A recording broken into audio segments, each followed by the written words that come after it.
I, Honorable Ambassador Sobomabo Jackrich, leader of Network for Defense of Democracy and Good Governance, Nddgg, and Kengema Unity Forum,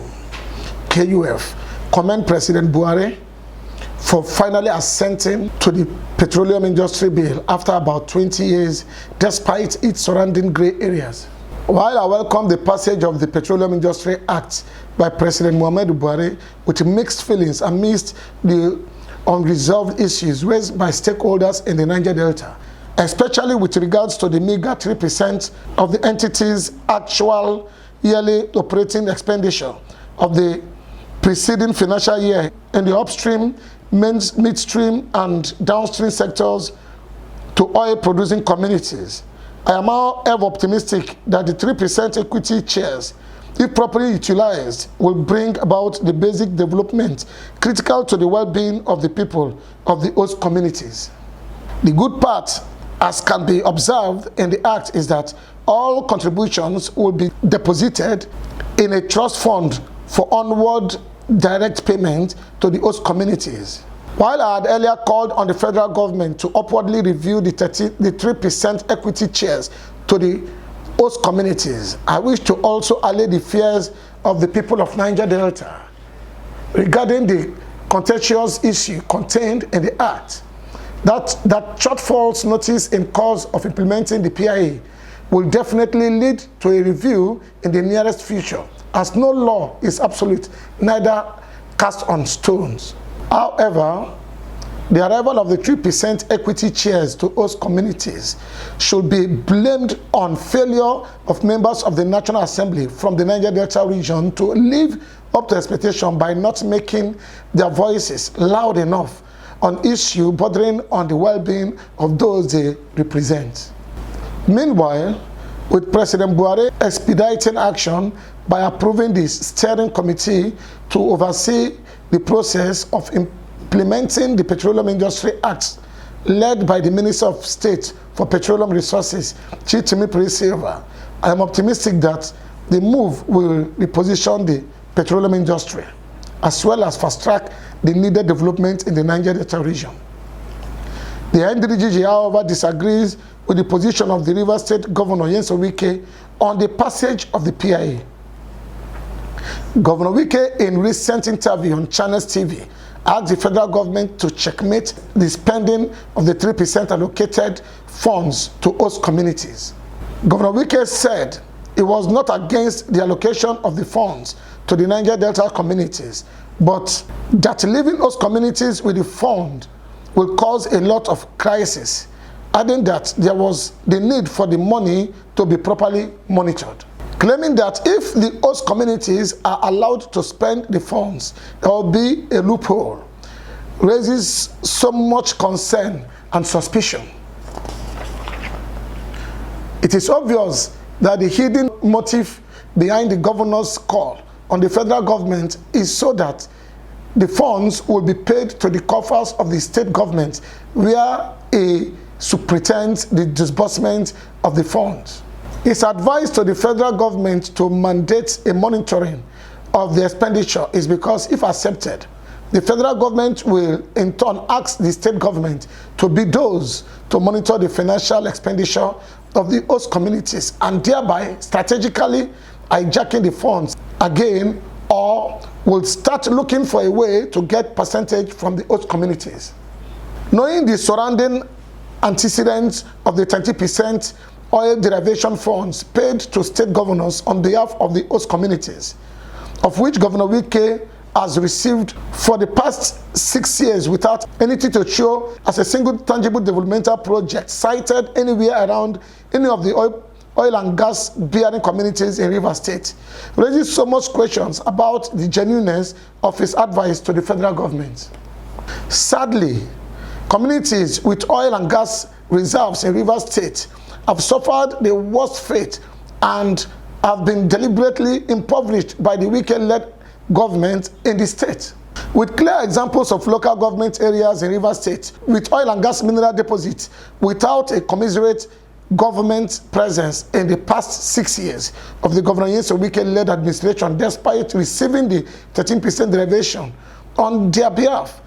in no particular order, include Andoni, Abu Odua, Aouda East, Aouda West, Asaratoro, Akutoro, Boni, Emoa,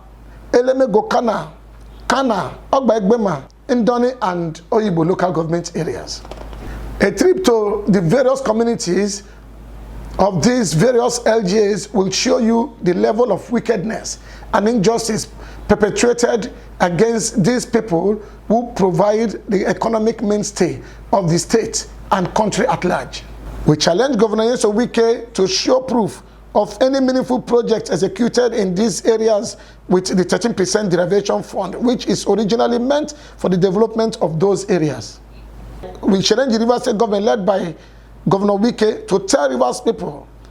the state of the Abalama, Bakana, and Kola Sand Fielding project. What is the state of the Degema and Buguma General Hospital that have been under construction for the past 6 years?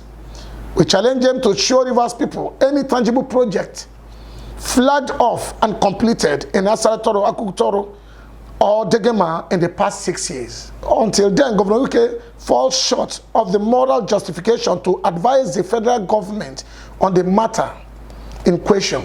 Rather, what we have witnessed under the Wike-led administration has been an obvious selective distribution of developmental projects in the already saturated state capital, Port Harcourt, and its environs, under the self-delusion that everyone in the state resides and does business in there, without any clear-cut policy development roadmap for the states.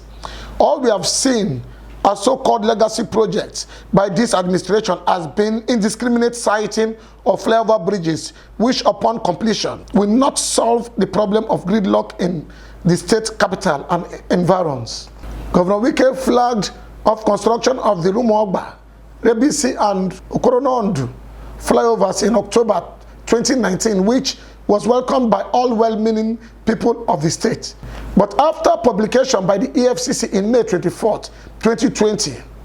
published on the nation's newspaper, alleging a suspicious cash withdrawals to the tune of 118 billion naira by the state government through its officials. In a desperate move to cover up for these atrocities, we started witnessing influx of flyovers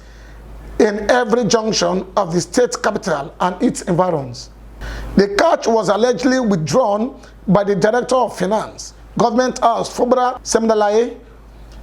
Tonye Uranta, and Aresemba Prince over the counter in suspicious manner over a period of 3 years between 2015 and 2018. All effort by the EFCC to prosecute the officials proved abortive, as the Rivers State government was alleged to have shielded them from reporting to the EFCC for interrogation. The state government cited a perpetual injunction obtained in 2007, barring the EFCC from probing its accounts. Worried about this development and the deafening silence by the state government on the matter raised, as watchdogs of the society, we swung into action and raised the alarm in June 10, 2020, asking the Rivers State government to respond to the allegation of the financial misconduct published against it by the Economic and Financial Crimes Commission, EFCC. As advocates of good governance, we believe that despite the 2007 court injunction barring probity of the state coffers, the Rivers State government owes citizens of the state a duty of accountability and transparency. We therefore dragged the state government to court, and as we speak, the state government has done everything humanly possible to frustrate the process of the matter before a federal high court. However,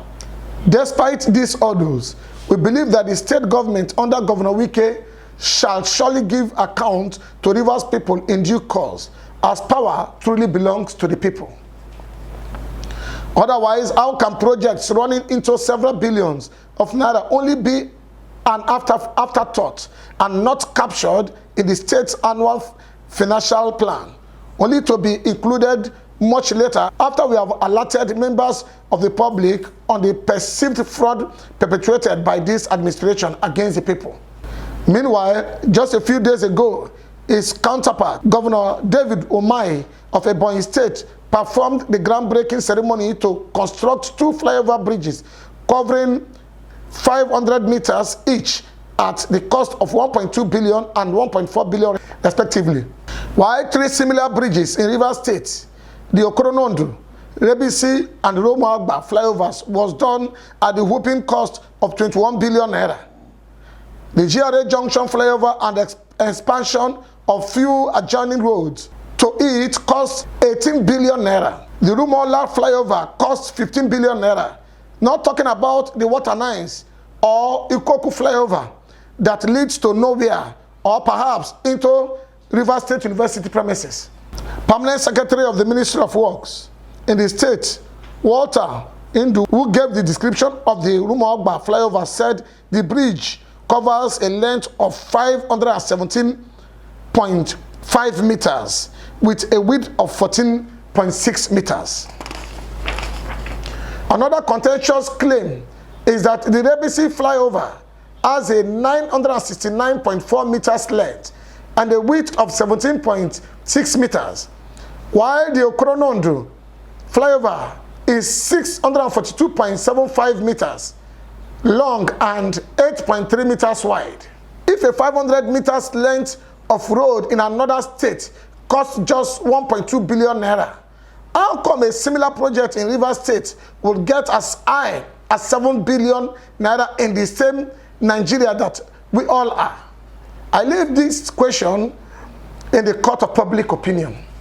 Meanwhile, all the projects are done with the 13% meant for the development of the oil and gas bearing communities, not to mention the federal allocation and federal government 78 billion naira refund that is yet to be accounted for. Again, we dare say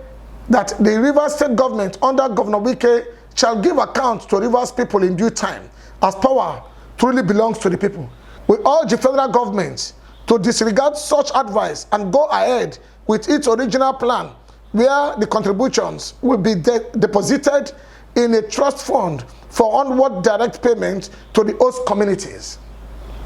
We further urge the federal government to adopt the Delta State model and set up a board or an agency similar to the Delta State Oil Producing Areas Development Commission, the SOPADEC, to manage the funds for the development of the communities, as well as set up another watchdog instrument to ensure that the funds are not diverted for other purposes, so as not to suffer the same fate with the 13% derivation funds. Finally, I seize this opportunity to call on Rivers people to work together in ensuring the emergence of riverine governor in 2023, to ensure that quality and tangible development spreads evenly to all parts of the state for the purpose of fairness and equity. I also call on Rivers people to be vigilant and guard against moves by the so-called political godfathers to plant their stooges and errand boys as lawmakers both in the state and national assemblies, as the only interest they will protect is theirs and that of their paymasters, and would lost their voices in critical times when Rivers people are in their need of them to speak and protect their interests. Thank you and God bless you.